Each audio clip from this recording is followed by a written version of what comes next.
Os homens da Bíblia que nunca morreram.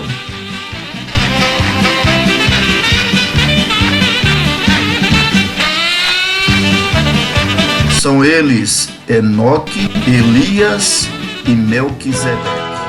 Armstrong, Collins e Aldrin eram o trio representando Neil Armstrong e Michael Collins. Era julho de 1969 e todos os olhos estavam voltados. Sua jornada à Lua, marcada por desafios e triunfos.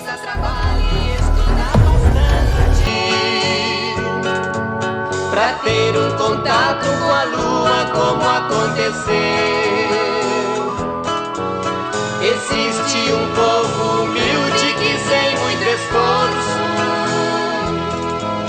mantém um contato direto com Deus. Na Lua, com muito trabalho, o homem chegou. Ele tirou algumas fotos famosas, como a de sua pegada na Lua, com o reflexo de Armstrong visível. Ele também apareceu em uma das fotos mais icônicas de todos os tempos. A Apollo 11 se destaca como uma conquista máxima da capacidade humana. Os interestelares deixem de ser meros elementos de ficção científica para se tornarem uma realidade.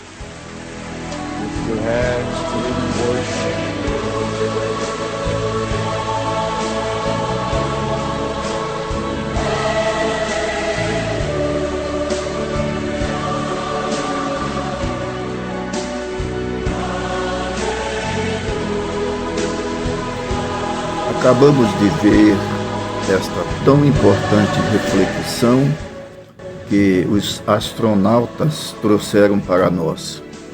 Nós vemos que eles levaram 8 dias nessa expedição para então chegarem ao destino desejado, a Lua.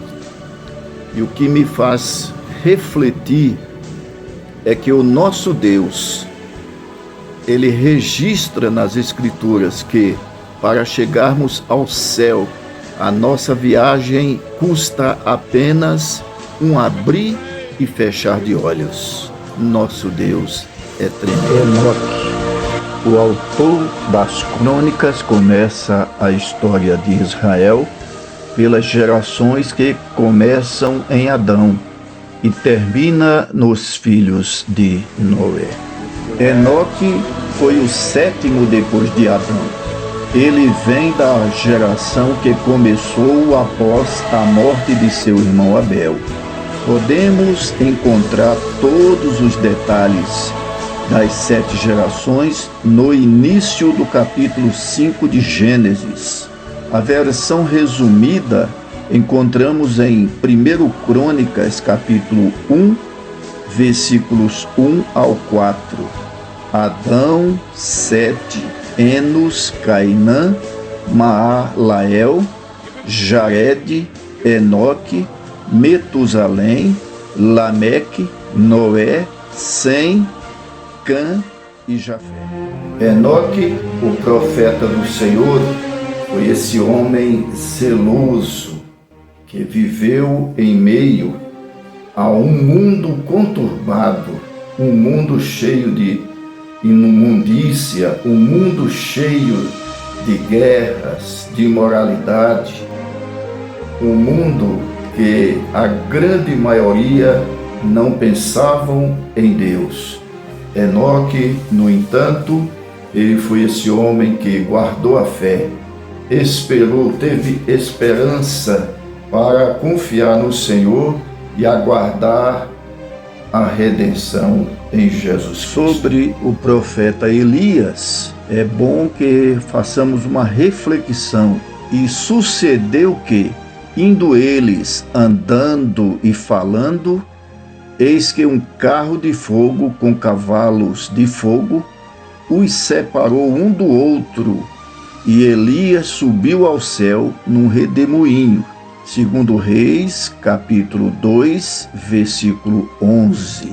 O texto é bastante elucidativo, até porque a carruagem de fogo só serviu para separar Elias e Eliseu, sendo o profeta trasladado aos céus por um redemoinho e não por uma carruagem de fogo, que serviu somente para separar Elias de Eliseu, porque se eles estivessem juntos, quando o redemoinho se aproximasse, os dois seriam elevados. Assim sendo, dentro do contexto exegético, Elias foi para o céu em um redemoinho, sendo esta a interpretação bíblica de acordo com o contexto, o que nos ensina a importância da análise textual, histórica e cultural do texto bíblico, já que quando vamos ler um texto da palavra, devemos analisar bem o seu contexto, para que não sejamos apenas repetidores de chavões evangélicos, mas que possamos ser cristãos estudiosos e comprometidos com as verdades das Escrituras.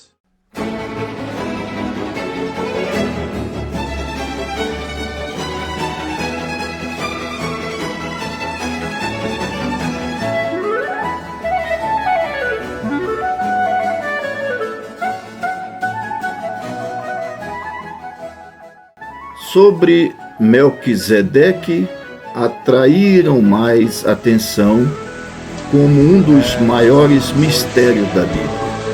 Em Hebreus capítulo 6, versículos 19 a 20, no capítulo 7, versículo 1 e 2, descobrimos que o Senhor Jesus, após a sua ressurreição, foi reconhecido como sacerdote segundo a ordem de Melquisedeque. Melquisedeque significa o Rei da Paz. O mesmo nome hebraico significa Rei de Justiça. O rei Davi o mencionava no Salmo 110, verso 4. Jurou o Senhor e não se arrependerá. Tu és sacerdote eterno, segundo a ordem de Melquisedeque. Falando profeticamente de Cristo, este versículo é mencionado novamente em Hebreus, no capítulo 5, versículos 6 e 10. Capítulo 7, versículo 3. Afirma que Melquisedeque não teve pai nem mãe, não há registro de seus antepassados. Ele nunca nasceu e nunca morreu. Muitos afirmam que Melquisedeque era o Filho de Deus, conforme Hebreus capítulo 7, versículos 20 e 21. Mostra que Cristo vive sacerdote para sempre, segundo a ordem de Melquisedeque. Já em Romanos, no capítulo 3, versículos 10 e 17, como está escrito, não há um justo, nem um justo sequer, e não conheceram o caminho da paz. Só há justiça em Jesus Cristo. Por isso, Jesus Cristo, ele é o sacerdote eterno, segundo a ordem de Melquisedeque. Portanto, o fato de Cristo ser sacerdote segundo a ordem de Melquisedeque significa que ele é o único e eterno sacerdote de todos os homens. O tipo é único e atemporal, tal como apresentado na Sagrada Escritura. O antítipo, Cristo, é realmente singular e eterno. Aquilo que Melquisedeque é em imagem, Cristo é de fato o único sacerdote de toda a humanidade. Cristo, o único sacerdote, oferece um único sacrifício, mas este tem uma eficácia perene, não só na redenção dos homens mortos muito tempo antes de sua conclamação no Calvário, mas na remissão de todos os pecados até o fim dos tempos.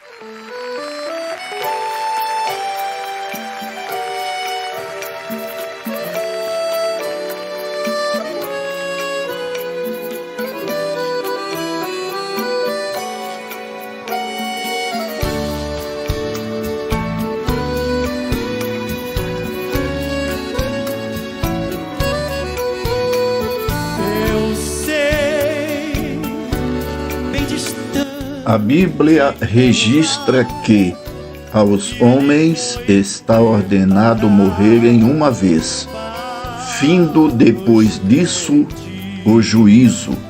Hebreus capítulo 9, versículo 27. Todavia, através do poder do Espírito Santo e da fé em Jesus Cristo, 3 homens de coragem, Enoque, Elias e Melquisedeque, desafiaram a morte. Bem registrou o escritor aos Hebreus, homens dos quais o mundo não era digno. Hebreus capítulo 11, versículo 38. Assim diz o Senhor dos Exércitos, o Deus de Israel: toma estas escrituras, este auto de compra, tanto a selada como a aberta, e coloca-as num vaso de barro, para que se possam conservar muitos dias. Jeremias, capítulo 32, versículo 14. O profeta Jeremias, como bem escreveu o apóstolo Paulo, guardou esse tesouro em vaso de barro, que, como os heróis da fé de Hebreus capítulo 11, possamos acreditar e guardar as palavras do Senhor Jesus Cristo quando diz: e todo aquele que vive e crê em mim nunca morrerá. Crês tu isto? João capítulo 11, versículo 26. E quem crê em mim, como diz a Escritura, rios de água viva correrão do seu ventre. João capítulo 7, versículo 38. Que o Senhor nos ajude a permanecermos firmes, como Enoque, Elias e Melquisedeque, para voarmos no redemoinho do Espírito Santo até as mansões celestiais, quando de sua vinda gloriosa. Maranata. Vivamos o dia de hoje como se Cristo voltasse amanhã.